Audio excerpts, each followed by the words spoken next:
빌립, 예루살렘을 넘어 세상을 향해 뛰었던 믿음의 젊은 사도.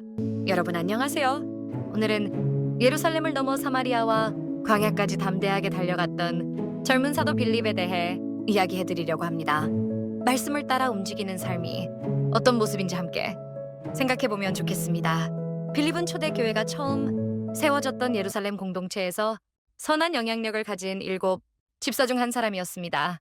그는 믿음과 성령이 충만한 사람으로 사람들에게 신뢰받는 인물이었지요. 하지만 빌립의 이야기는 단순히 교회에서 봉사하는 사람을 넘어서는 장면으로 이어지게 됩니다. 예루살렘의 큰 박해가 일어나기 시작하면서 많은 신자들이 흩어졌고 빌립도 그중 한 명이었어요. 그런데 놀랍게도 빌립은 흩어짐 속에서도 두려워하지 않고 오히려 담대하게 사마리아로 향했습니다.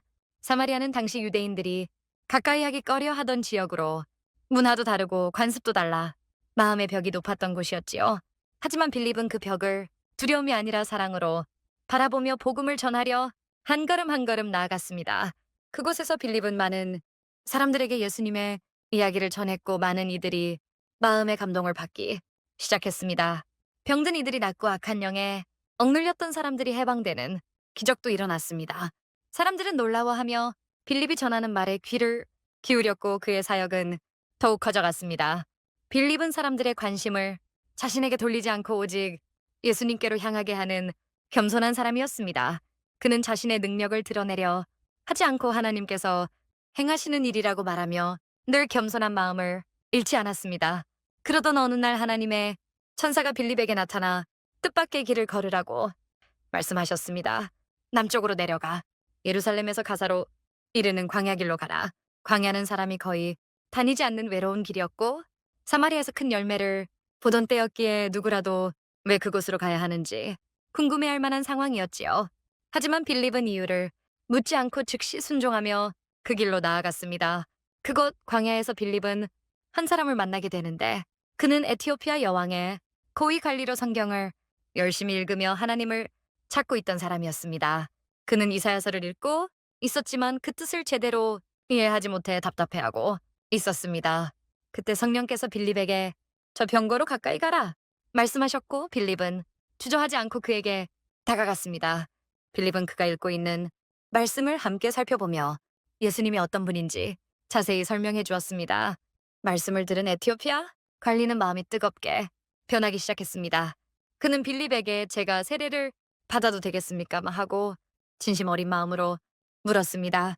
빌립은 기쁘게 그를 물가로 데리고 가 세례를 베풀었고 그 순간 그의 삶은 완전히 새로워졌습니다. 세례를 받은 관리는 기쁨으로 돌아갔고 빌립 역시 성령의 인도하심을 따라 또 다른 지역으로 옮겨가 복음을 전했습니다. 이처럼 빌립은 내가 원하는 길보다 하나님이 원하시는 길을 더 귀하게 여긴 사람이었습니다. 많은 사람 앞에서도 한 사람 앞에서도 변함없이 복음을 전하며 겸손한 삶을 살아갔습니다. 그의 삶은 우리가 오늘 어떤 마음을 가지고 살아가야 하는지 깊은 도전을 줍니다. 빌립은 특별한 기적을 행하는 사람이 아니라 말씀 앞에서 순종하는 사람이었고 그 순종이 한 도시를 살리고 한 나라의 중요한 사람에게 복음을 전하게 했습니다. 우리도 빌립처럼 우리가 서 있는 자리에서 작은 순종 한 걸음을 내디딜 때 하나님께서 우리의 삶을 통해 아름다운 일을 이루실 것이라고 말씀드리고 싶습니다. 오늘 빌립의 이야기를 함께 나눠주셔서 감사합니다. 여러분의 삶에서도 하나님께서 인도하시는 길을 발견하고 용기 있게 걸어가시기를 진심으로 바랍니다.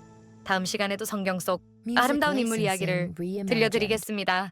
감사합니다.